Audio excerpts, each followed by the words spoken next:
संपूर्ण महाराष्ट्र आता विधानसभा 2019च्या निवडणुकांना सामोरं जाणार आहे। त्याच अनुषंगाने बहुजन समाजवादी पार्टीकडून एका समीक्षा बैठकीचं आयोजन करण्यात आलं होतं। अमरावती येथील स्थानीय विश्रामगृहामध्ये या बैठकीचं आयोजन करण्यात आलं होतं। यावेळी बहुजन समाजवादी पार्टीचे उत्तर प्रदेश प्रभारी प्रमोद राणा, अमरावतीचे उपाध्यक्ष चेतन पवार, मंगेश ठाकरे, कृष्णा भिले, महाराष्ट्र प्रभारी संदीप काजने यांची ही समीक्षा बैठक होती। स्थानीय कार्यकर्ते आणि मुंबई येथील कार्यकर्त्यांची ही बैठक म्हणजे समीक्षा बैठक होती। मात्र पत्रकारांना या बैठकीमध्ये पाहून नेमके पत्रकारांना कशासाठी बोलावण्यात आले असा प्रश्न विचारतात स्थानीय कार्यकर्त्यांनी आम्ही स्वतः मीडियाला बोलावलेलं आहे आणि जे काही होईल ते मीडियाच्या समक्ष आपण सांगावे अशी मागणी धरताच दोन्ही मुंबई व अमरावती येथील कार्यकर्त्यांमध्ये ही चक्क हाणामारी झाली आणि खुर्च्या फेकून मारून तसेच कपडे फाडून सुद्धा या मुंबई येथील पदाधिकाऱ्यांना पळ काढावा लागल्याची ही घटना 17 जूनच्या दुपारी 4 वाजताच्या दरम्यान स्थानीय विश्रामगृहामध्ये घडल्याचे वृत्त नुकतंच हाती आलेलं आहे।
संदीप काजने चोर है, गली में शोर है।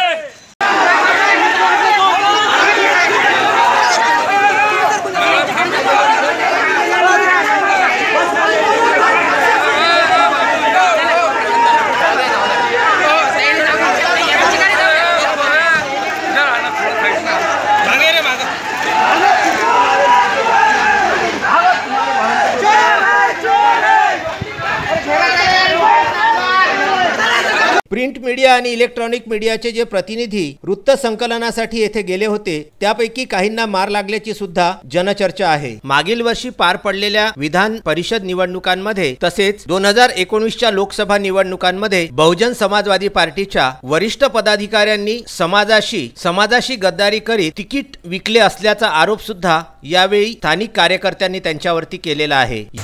सगळ्यात अगोदर एक गोष्ट लक्षात घ्यावी, मी पक्षाचा महाराष्ट्राचा प्रभारी आहे आणि नगरसेवकांना व्हीप देण्याचा जो अधिकार आहे तो प्रदेशाध्यक्षांना असतो। जर प्रदेशाध्यक्षांनी त्यांना व्हीप दिला असता तर त्यांनी कुठे मतदान करायचं हे अधोरेखित झालं असतं. हे आतापर्यंतचा आमचा पूर्व इतिहास असा आहे, आम्ही जेव्हा नगरसेवकांना लोकप्रतिनिधींना व्हीप देतो तर ते त्या व्हीपची अंमलबजावणी करत नाही आणि अंमलबजावणी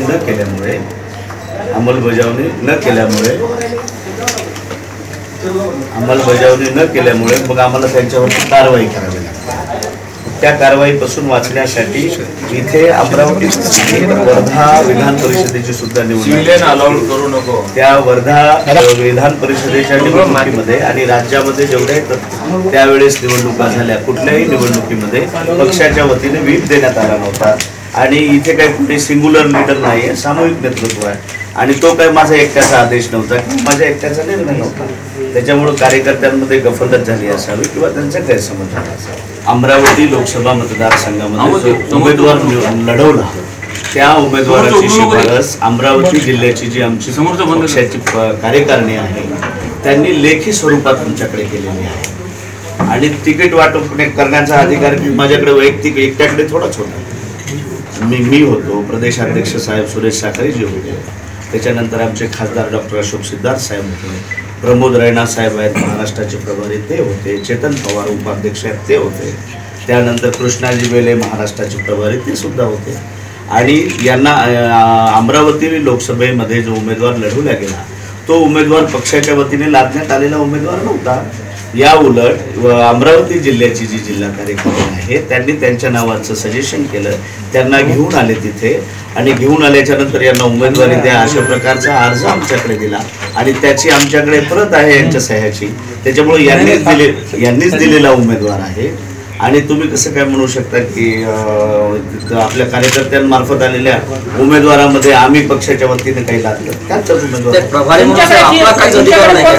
मी राज्याचा प्रभारी म्हणून कुठेच अधिकार नाही काय कुठल्या नगरसेवकांनी कोणाला मतदान करावं?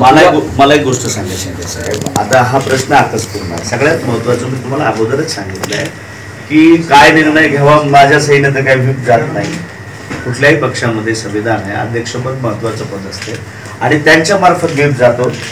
इथे अमरावती काय म्हणतात त्या विधान परिषदेची निवडणूक झाली नव्हती, बाजूच्या वर्ध्यामध्ये विधान परिषदेच्या निवडणुकीमध्ये आम्ही व्हीप दिला नव्हता.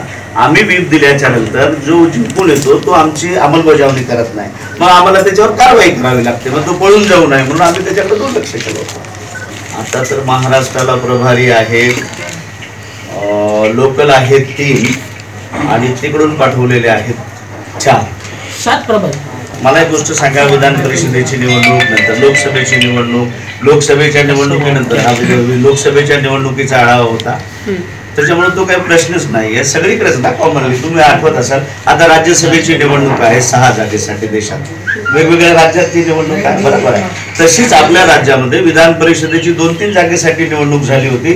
अमरावतीतच काय आम्ही वर्ध्यात सुद्धा व्हीप दिला नव्हता. आमचा पूर्व इतिहास असा आहे, आमचा अनुभव असा आहे, आम्ही जेव्हा व्हीप देतो तर त्या व्हीपची अंमलबजावणी होत नाही आणि अंमलबजावणी झाली नाही तर मग तो आम्हाला त्याच्यावर कारवाई करावी लागते आणि कारवाई केली की आम्ही त्याला जिंकून आणतो, नगरसेवक पळून जातो.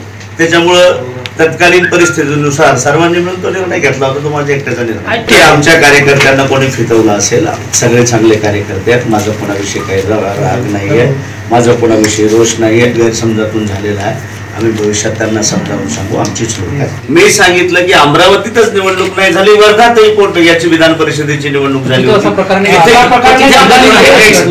तिथेही व्हीप दिल्या गेली नाही, इथेही व्हीप दिल्या गेली नाही. याला तर मी एकटा जबाबदार थोडंच आहे, सामूहिक जबाबदारी आहे ती. तत्कालीन निर्णय झाला होता.